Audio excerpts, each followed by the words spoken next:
by initiatives like loans, like, cooperatives and all the other institutions that can synergize to ensure that this energy is provided for women entrepreneurs, home use, and so on and so forth. Okay. So, yeah, early on, we had a conversation on content and trends, and I was apologizing then, because the network was bad and I couldn't have access. But along the line, the network came back, and all the messages that dropped or was sent in the course of the program that did not drop, eventually came in. So I only feel it's great for me to just read some of them before we start off on our confession. It's 8 minutes past 2. So quickly, let me just read the ones I'm able to lay my hands on. I may not read everything, but just to ensure that your messages are not wasted. This one came in from Casey. Casey said, Auntie Swat, why is it that Nigerians find it difficult to obey simple instruction? Switch off your phones. Simple. Why the disobedience? I think that's in relation to the first story we took about the man on Enugu Air who refused to switch off his phone and was shoved out of the airplane, right? Thank you. So I don't like the rough handling of people who disobey rules and regulation, but we should also obey simple rules. What's the big deal in switching off your phone? Now, for adults, okay? That's Tokpe's own comment back then. Comrade Afodu said, I'm not surprised about what happened at Enugu Airport. It's in line with the mood of the nation. The concept of environmental determinism is real. The concept states that if you find yourself in an environment that is chaotic and violent, knowingly or unknowingly, you become unruly and violent. While in Accra for research field work with my friend, I was shocked to behold the high level of orderliness and due process in all they did while trying to pay for an item in a supermarket. A young man jumped the queue. The attendant asked him if he was a Nigerian. When in a restaurant to eat, I saw only made in Ghana plates. I decided to pull the legs of the Ghanaian serving us food by asking her of foreign plates. She asked me if I was from Nigeria. We Nigerians have a lot to do to sanitize our nation. Gaskia. All right, Comrade Afodu, thank you so much. Tom from Gwarimpa sent this one. He said it sounds crazy and disheartening to hear that a single soul person that's Nyesom Wike holding a full political party ransom with anti-party conduct and yet turning PDP chieftains to puppets. In this regard, I urge their Uncle Goodluck and Peter Obi to please think before they embark on what I call public suicide disgrace. You said PDP is about to unleash upon them with Wike seemingly as chief whip of the party. As long as Wike is in PDP, that political party's 2027 election can never see the damp weather of the day, not to even talk about coming close to winning. In essence, not until PDP take a bold step to banish Wike, who is a PDAPC chieftain, the party is dead on arrival. That's Tom's own message. Joey Maraba said, my sister Swat, Keyamo and Wike are scared of PDP fielding a popular candidate like Peter Obi and Jonathan. They are scared of a stronger candidate who can challenge President Tinubu from the south. Hello, Swat. Just to bring this to your attention, this is the feedback on the Nigeria Info app. When you select Abuja, Lagos is working fine. Thank you, Korede. I don't know why this keeps happening with particularly the Nigeria Info, selection, Abuja selection on the app. But I guess we'll have to keep reporting so that can be sorted out. I'm sorry about that. Just seeing this. I would make that known to the our technical guys so that they can look into that. Okay? Good afternoon, Avoco Majesty. Which political party does Wike belong to? He should know that one day power will leave him or he leaves power. The words of Keyamo and Wike to PDP are emanating from the pit of fear. PDP should not be deterred in their decision to choose Obi or Goodluck. Chima from Apple, thank you. Wike is not the problem, but the Nigerian media. I've been saying the media is our worst challenge in this nation. So-called senior journalists and professionals who only go to politicians to take instruction and give them huge platforms to spew skewed narratives all the time. Wike will not limit himself to matters of FCT, but will talk about other candidates and parties with enormity. Is he the de facto president or party chairman? Who gave him these rights? How come these journalists can't fact-check or set the right narrative? A nation where anything goes. Deliverance is coming. The Patron, that was your message earlier on.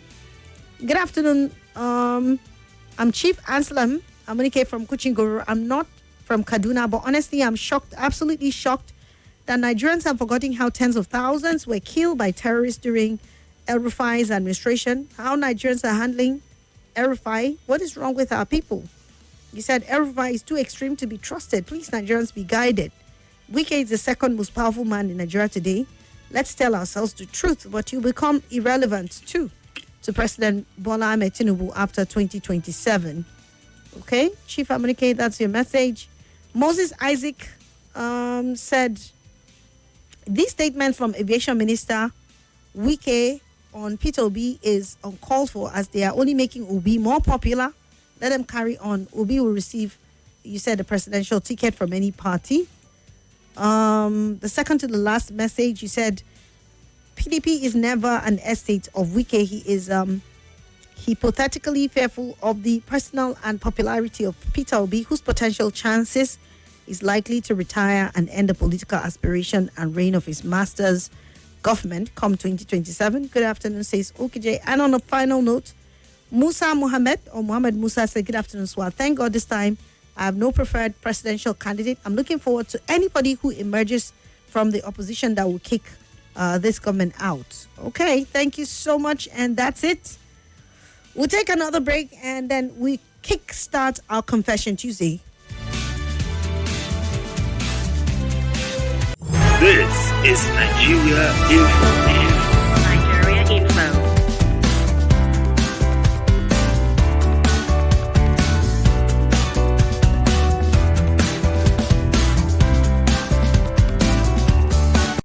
This is Nigeria Info. This is Nigeria Info. Hi everyone, my name is Swat. That's the name my father gave me, but you can always call me Her Vocal Majesty. I'm the host of The Sunny Side on 95.1 Nigeria Info. It takes place every weekday, noon to 3 p.m., where we get to have all the lovely contemporary conversations. If your days are normally long and gloomy, well, not anymore, because I'm here to make it all bright and sunny for you. So join me. It's an invitation. You don't want to miss out. This is Nigeria Info. Nigeria Info.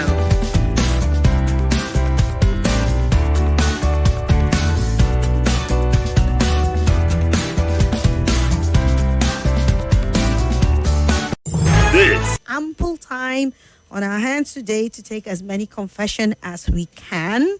Confession is all about you and what you want to say. Anything whatsoever that is on your mind is up your sleeves, in your closet. You just want to talk about it because you feel the need to let it out. Okay, this is a no judgment zone. We don't let people to judge other people who decide to become vulnerable. So, please feel free and let out the thing that is on your mind. If you want advice, if you need help, please let us know. Hopefully, we will have Dr. Oladipo in the building tomorrow, and we will revisit many of these issues as it always comes up every Tuesday, which we may not go in depth. But with an in-house therapist, counselor, I'm sure you would get to find solutions through his wise words and admonitions and counsel, you know. And if you need also further help, you know, from here, you want to meet a therapist one-on-one, please just let me know. I mean, I have a couple of therapists. Dr. Oladipo is one that I could assign you to, and you could meet them and they can help you. Sometimes it may not be free, because if you are serious about finding solution, then you should also be committed to it. And that commitment comes in form of you having to, you know, make some financial commitment so that you can be committed to it. And the counselor is also committed to it. Right. We're committed to ensuring that everyone, you know, is fine. Last, you know, how we say we go there all right, right? Challenges must always come, but whatever it is, you can navigate through. So to get it started, please dial 0700-951-0000 or 080-9597-4869. Or you can record a voice note on WhatsApp. You can remain anonymous if you don't want to mention your name. That is fine. But if you want to record a voice note on WhatsApp, please send it to 080-999-30 137. Okay, that's the WhatsApp, or you can just type your message and remain anonymous. All right, welcome to Confession Tuesday. I see my phone line buzzing. You can call back and let me hear from you. Hello. Hello. Yes, hello. Hello, good afternoon, ma'am. Yes, good afternoon. Good afternoon. How is it, ma'am? Work is fine, thank you. Happy New Year, ma'am. Happy New Month, my brother. My name is John. I've been the person who you called last time. I remember you very well. First, I want to appreciate all of you. I want to appreciate you. The question I've been listening to, the advice that you can get at that time, also the Lord, at least now I can have peace of mind. At least I can close my eyes. Okay. Yes. That's helping me, Lord. Thank you so much. And also, I just want an advice for something very, very important. Okay. It has been for this for a long time now. It's completely one of my spiritual life. The death of my father. My father died last year. So the issue is that before I hardly cry, like to change, like to share tears for somebody. It's very, very difficult. But Okay. after the death of my father, and my father died, I went for the burial and came back, and the thing was feeling all the things. It took me a little while to come over it, but now what is going on in cinema is that anytime I watch a movie that concerning death or someone is crying, like the thing make me also I would just be scared, crying tears like it's not child, no control anymore. And if I'm discussing with some people around me concerning anything related to death, the stories like that, the thing has become an issue seriously to me. And also, John, hello. John, I want to make sure I got what you said. You said you lost your father last year, right? yes. And then what is the issue right now? Like when people are crying or something, I didn't really get that part. Whenever like I watch a movie that someone died or they are crying on this touching movie and Yeah. people say, like before that incident, like before my father died, I hardly cry, I hardly shed tears for something. Very, very difficult. But after that incident happened, Yes. although it took me a little while to come over it, but now the thing has become an issue so seriously. That you are crying all the time. Yeah, that I do cry like a baby now, no more control, no more, like, I don't really know. So let me ask you something. When your father died last year, did you cry? Did you really cry at that time, or you did not cry? I cried so hardly that I cried very hardly. When I did this, I did come. Hello, sir. Yeah, I can hear you. So I cried very hardly, so that is why.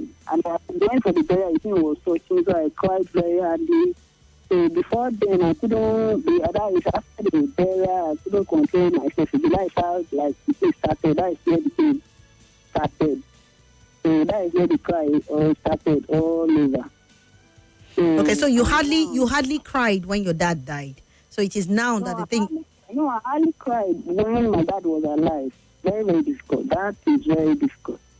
But when he was alive, you didn't have any reason to cry. Why would you cry when your dad is alive? I'm asking that after he died. Like all this watching of movies, like now, if I watch movies, like a fiction movie like that, Yeah. or something strange, like we are discussing about something like that, if somebody discuss about the death of his father or the death of anybody, like the thing will remind me of mine, and I will just be very serious. That is one. And also, secondly, the other one is about my spiritual life. After then, the thing that affected my spiritual life. I cannot even pray anymore. I cannot, like, it's very, very hard now for me to pray because I was angry concerning his death. Because when he died, I was angry about God, that why God will allow such a thing to happen. So I couldn't go to church again. I refused to go to church. And I refuse to pray. So now, even now, I'm after to so now I find it very difficult. So now I just tell me the topic to see whether I can get relief of it. Okay. All right. Thank you. Thank you, John. So you can listen, and maybe one or two people will just chip in something. But tomorrow, don't forget, you also join us. Dr. Oladipo will be here, and I'm sure you get to hear from him on the possible ways that you're able